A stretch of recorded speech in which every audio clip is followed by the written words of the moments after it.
Jacques Chirac sur France 2 à 20h40 pour évoquer le problème de l'emploi des jeunes et de leur insertion professionnelle. Dénouement heureux de la disparition de la petite Célia, retrouvée saine et sauve. Son ravisseur présumé a été arrêté. Également dans ce journal, reportage sur un nouvel exode dramatique de réfugiés dans l'est du Zaïre, la marée du siècle en Bretagne, un nouveau pic de pollution à Paris et la disparition de notre confrère Jean-Dominique Boby qui, entièrement paralysé, avait dicté un livre avec le seul battement d'une paupière.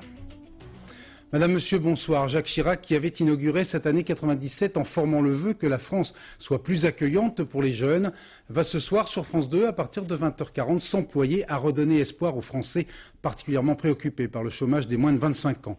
Faute d'embauche, les jeunes restent de plus en plus tard dans le système éducatif ou chez leurs parents, dans le système éducatif jusqu'à 21 ans et demi en moyenne, l'insertion professionnelle étant de plus en plus difficile pour les non-diplômés.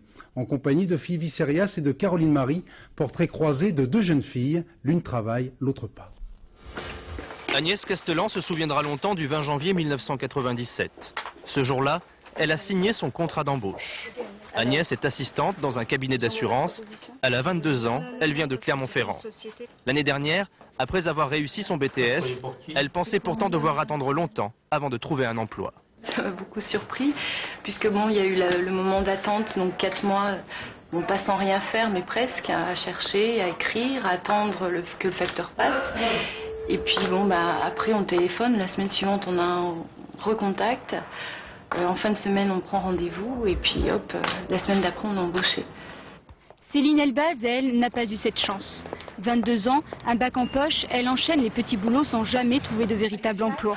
Depuis 10 jours, elle est en stage dans une agence immobilière, un stage non rémunéré. J'ai déjà eu du mal.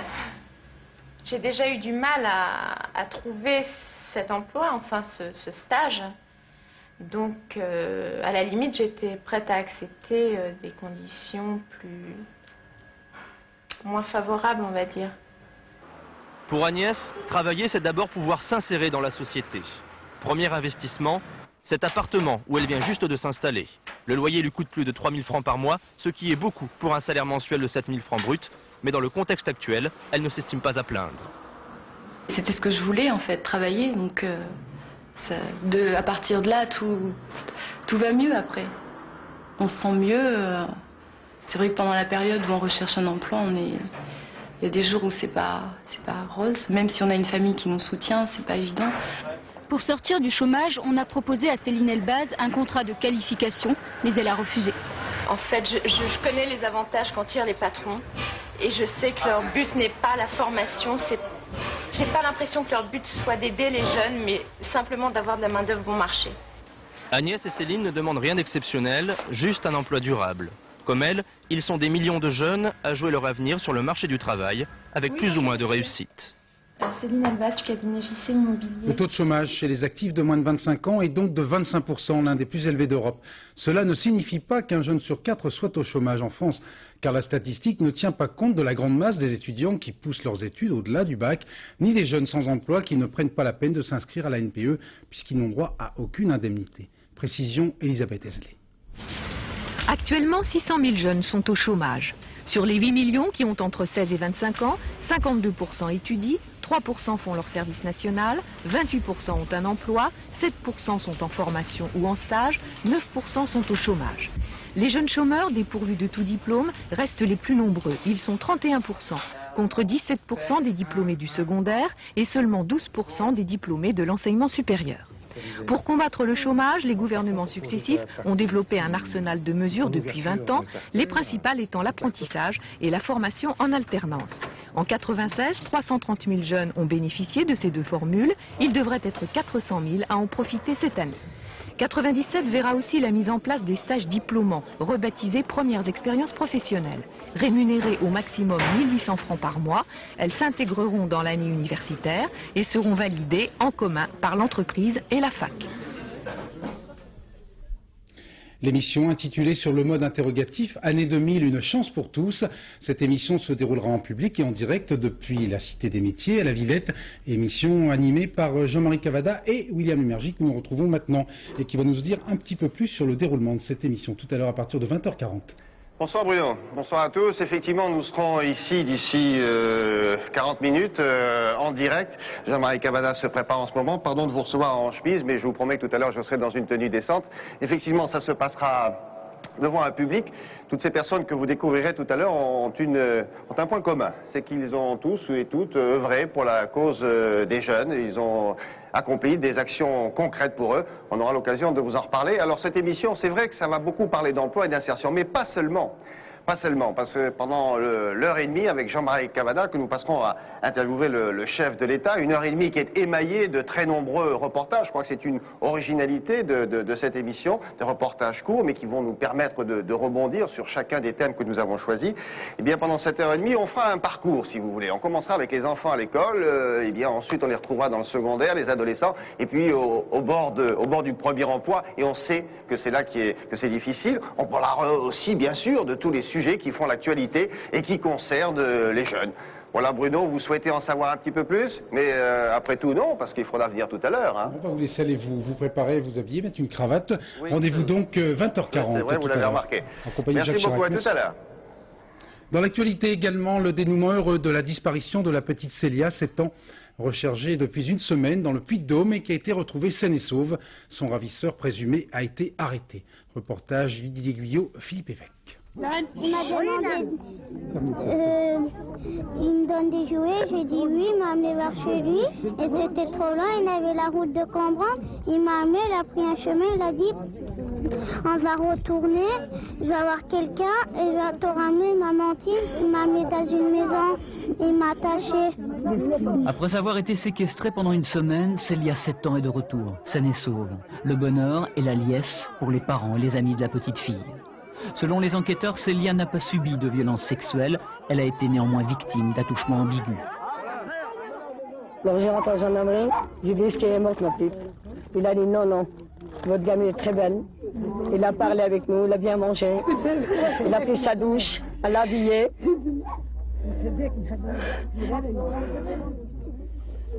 Et là j'ai remercié le Seigneur, j'ai dit Dieu qui me l'a donné. Le ravisseur, Patrick Luton, 31 ans, inconnu des services judiciaires, a semble-t-il agi sur une pulsion incontrôlable. Il a emmené Célia, puis l'a séquestrée dans 2 maisons différentes. Il n'a pas pu expliquer son geste aux enquêteurs. Célia a réussi à s'enfuir en brisant une vitre. L'enfant a réussi à prendre la fuite tout simplement hier vers 13h parce que son agresseur était parti et l'enfant a réussi à quitter la maison où il était séquestré. Et ce sont des enfants d'agriculteurs qui l'ont trouvé au bord de la route et qui l'ont conduit au sein de la famille.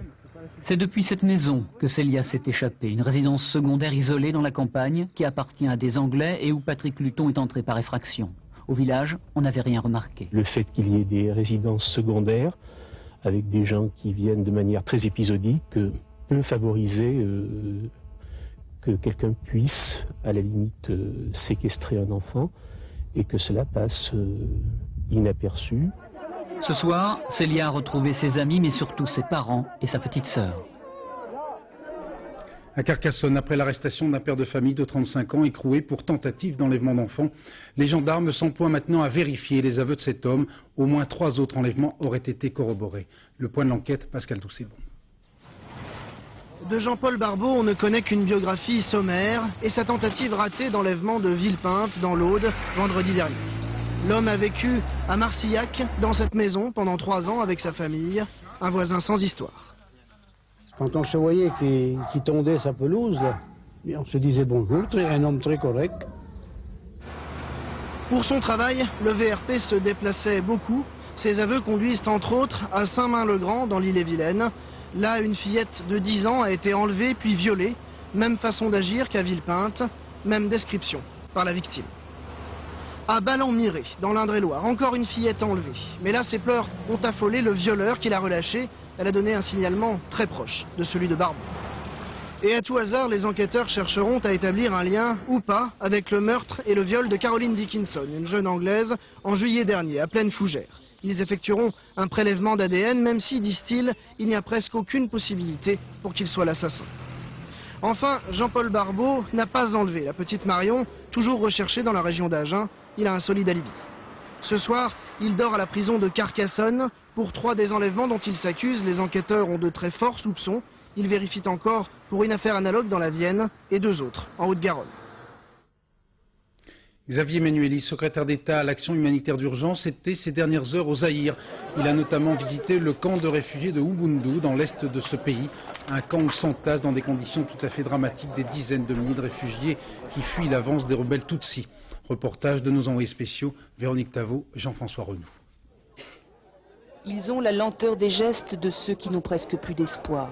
Épuisés de fatigue après des jours d'errance, ils ont sur le corps les traces visibles d'une marche de plusieurs jours. Une marche forcée pour fuir une fois de plus les combats. Ils sont rwandais ou Hutus en majorité. Nous sommes à Ubundu, un camp improvisé au bord du fleuve Zaïre. Ceux qui arrivent ici, plusieurs milliers par jour, viennent de parcourir à pied 130 km fuyant le camp de Tingi-Tingi devant la progression des forces rebelles. Hostiles au gouvernement Mobutu, les rebelles contrôlent aujourd'hui 30% du territoire zaïrois. Sur leur passage, pillage et massacre, à Tingi-Tingi, affirment les réfugiés, ceux trop faibles pour fuir auraient été massacrés.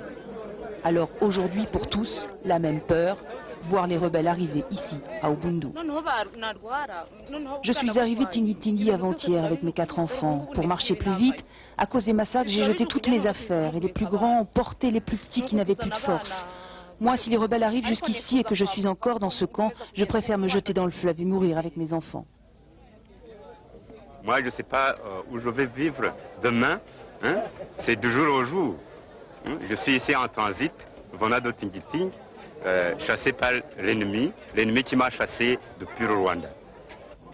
Un peu de manioc, un peu de maïs, mais après plus rien. Les réfugiés ont épuisé le peu de réserves qu'ils avaient pu emporter avec eux. Pas de médicaments et une situation sanitaire catastrophique. À Ubundu, ils attendent de l'aide d'urgence, d'autant que la saison des pluies vient de débuter ici au Zaïre. Si rien n'est fait très vite, avec la pluie, les épidémies vont commencer avec une fois de plus leur lot de morts. Dans le sud de l'Albanie, au moins 7 villes sont désormais aux mains des insurgés. Après Kukove, Berat, où les combats auraient fait plusieurs blessés. À chaque fois, les rebelles s'emparent de dépôts d'armes, une progression de l'insurrection qui intervient au moment où le président Sali Berisha a mis l'opposition en quelque sorte au pied du mur en acceptant de former un gouvernement de coalition nationale qui préparerait de nouvelles élections législatives avant le mois de juin. À Tirana, le président albanais a commencé aujourd'hui ses consultations avec les différents partis politiques pour mettre au point la composition de ce gouvernement provisoire. En Bosnie, fin de cavale pour Lionel Dumont, ce Français de 26 ans recherché depuis 1 an après la sanglante fusillade de Roubaix, mais aussi pourchassé par les autorités bosniaques pour attaque terroriste. Michel Fine. C'est un immeuble des faubourgs de Zenica, encerclé par la police bosniaque. À l'intérieur, 2 hommes recherchés depuis le 15 février, accusés d'avoir tué un policier bosniaque lors d'une attaque à main armée. La fusillade aura duré seulement une trentaine de secondes. Dans l'appartement, le corps de l'un des 2 hommes tués, c'est un Djiboutien de 27 ans. Son complice n'a pas été filmé par les caméras. Mais le ministère de l'Intérieur bosniaque affirme qu'il a bel et bien été arrêté. Dans l'appartement, les policiers ont découvert, outre des armes, plusieurs passeports à son nom. Cet homme, le voici, c'est Lionel Dumont, 26 ans, filmé à Djibouti en 1993. Il s'était converti à l'islam avant de partir combattre en Bosnie. La police française le recherchait depuis 1 an. Car selon les enquêteurs, Lionel Dumont n'est autre que l'un des chefs du gang de Roubaix, démantelé en mars 1996.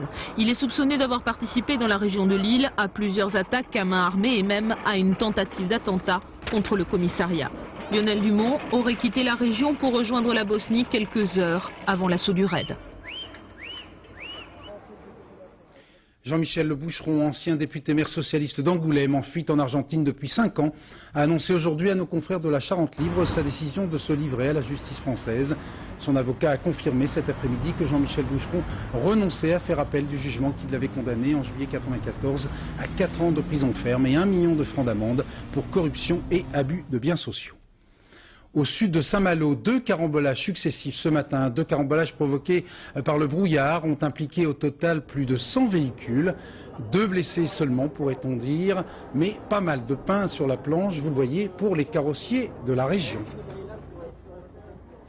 Beaucoup de monde sur les côtes du littoral atlantique pour admirer la toute dernière grande marée du siècle, avec un coefficient record de 119 sur 120, après celle de 1900, 1918 et 1993. Un spectacle à ne pas manquer, la prochaine marée de cette ampleur est prévue pour mars 2015. Mathieu Huchet. L'une des plus grandes marées du siècle n'aura pas eu raison du Mont Saint-Michel, mais presque. Aujourd'hui, les remparts avaient les pieds dans l'eau et les badauds les yeux rivés sur leur montre pour éviter une désagréable surprise. Un coefficient de 119, cela n'arrive pas tous les jours, 4 fois dans un siècle précisément. Les spécialistes vous parleront des marées d'équinoxe et de l'alignement Terre-Lune-Soleil. D'autres se contentent de regarder. On voit les cailloux et d'habitude on ne les voit pas. Et comment ça se fait? Parce que la mer, elle est partie. Flux et reflux, le rivage découvert, les amateurs de fruits de mer en ont profité pour chausser leurs bottes et creuser le sable à la recherche de palourdes. Je profite des grandes marées. Ça sort en bas. Là. Voilà. Une mer si lointaine que les surfeurs du Cap-Breton sont allés chercher les premières vagues à plus de 500 mètres au large, mais qu'ils se rassurent, la prochaine grande marée est annoncée pour 2015. À la Saint-Vivien, la pollution revient. Trop d'autos, pas assez de vent, sale temps pour les bronches.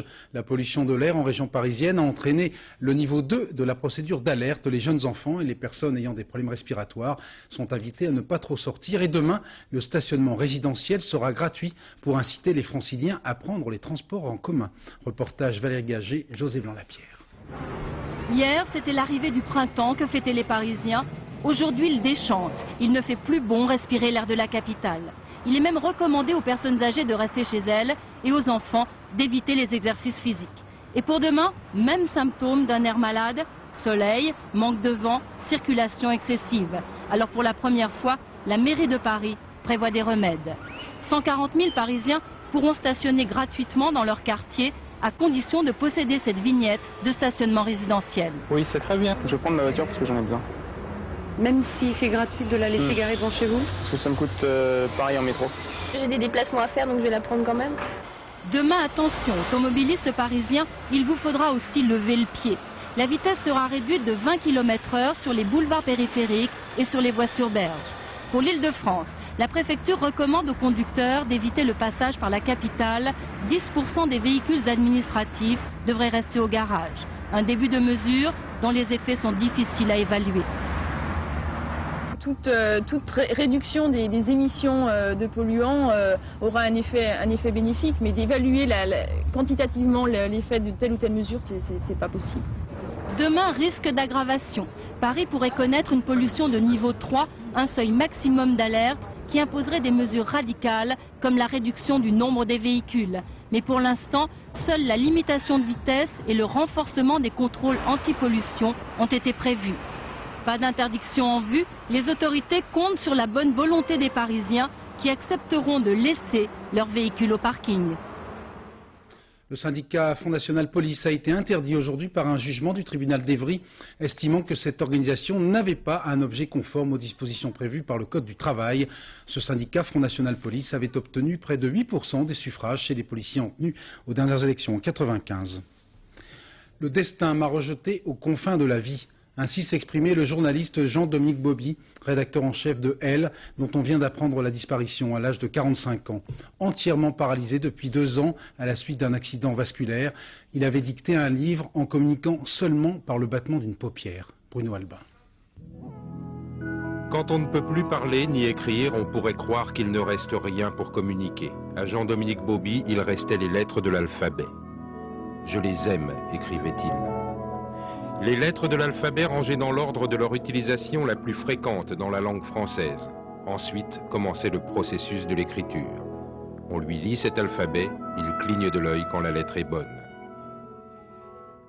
Dans cet hôpital de Berck-Plage, au bord de la mer du Nord, des semaines durant, Jean-Dominique Bauby a dicté le scaphandre et le papillon. Il est prisonnier de ce corps scaphandre et il raconte ce qu'il voit, ce qu'il entend. À l'hôpital, tout le monde voit, tout le monde entend. Lui de plus est journaliste, il veut écrire. Il y avait d'abord un désir de montrer qu'il existait, que ses capacités intellectuelles étaient intactes, et même plus qu'intactes. Et puis dans un deuxième temps, je pense qu'il a eu l'idée que ça pouvait servir à d'autres que lui, qu'il devait dépasser son propre cas pour parler des autres patients. 200 000 lettres dans son livre, à chacune d'entre elles, il a cligné de l'œil pour qu'une jeune femme note son témoignage, pour que chaque mot prenne son envol comme un papillon. Au fond, c'est un écrivain qui, à travers cette expérience, a appris la vraie valeur des mots. Parce que quand vous dites les mots lettre par lettre, eh ben, vous ne dites pas de mots en trop. Chaque mot est nécessaire. Son histoire a déjà fait le tour du monde. Il reste à lire le livre et aussi à voir le témoignage filmé par Jean-Jacques Benex. Lui, il était dans son scaphandre, il pouvait plus avancer, mais il avançait par l'esprit. L'imaginaire était son oxygène. Vendredi, l'émission Bouillon de culture sera entièrement consacrée à Jean-Luc Bobby avec le témoignage de la jeune femme qui l'a aidé à communiquer et donc la diffusion de ce film réalisé par Jean-Jacques Benex. Autre disparition, celle du dessinateur humoristique Gus, âgé de 85 ans. 3 coureurs cyclistes n'ont pas été autorisés à prendre le départ de la deuxième étape de la course Paris-Nice. Ces 3 coureurs sont les premières victimes du nouveau règlement international qui prévoit des prélèvements sanguins afin de lutter bien sûr contre le dopage avec davantage d'efficacité. Précision Jean-Daniel Flézaquier. Erwan Montéour, coureur de la Française des Jeux, n'a pas eu de chance hier au tirage. Il est l'un des premiers cyclistes recalés à la suite d'un examen sanguin pratiqué par des spécialistes suisses. Mais attention, Montéour n'est officiellement pas accusé de dopage puisqu'aucune substance n'a été dosée dans son sang. Il est considéré temporairement comme inapte au travail, arrêté 15 jours à cause d'un hématocrite élevé. Explication. Dans un tube de sang, il y a du liquide et aussi des cellules, notamment des globules rouges. Et ces cellules déposent au fond du tube. Normalement, le volume des cellules par rapport au volume total est inférieur à 50%, c'est ce que l'on appelle l'hématocrite. Chez Montéour, le volume était supérieur à 50%, un excès de globules rouges qui peut provoquer des caillots. Faire une course cycliste avec quelqu'un qui a une pathologie, une anomalie de ce type-là, c'est prendre des risques. Et donc, au point de vue de médecine du travail, on peut dire, attention monsieur, vous n'êtes pas apte au poste de travail que vous voulez, et donc, j'essaye de prévenir le risque de l'embolie pulmonaire, donc le risque gravissime. Il y a certes des maladies qui peuvent augmenter le nombre de globules rouges, mais il y a surtout l'utilisation d'une hormone que l'on appelle l'érythropoïétine ou encore EPO. On l'injecte en intramusculaire et sous l'effet de ce produit, la moelle osseuse va fabriquer des globules rouges.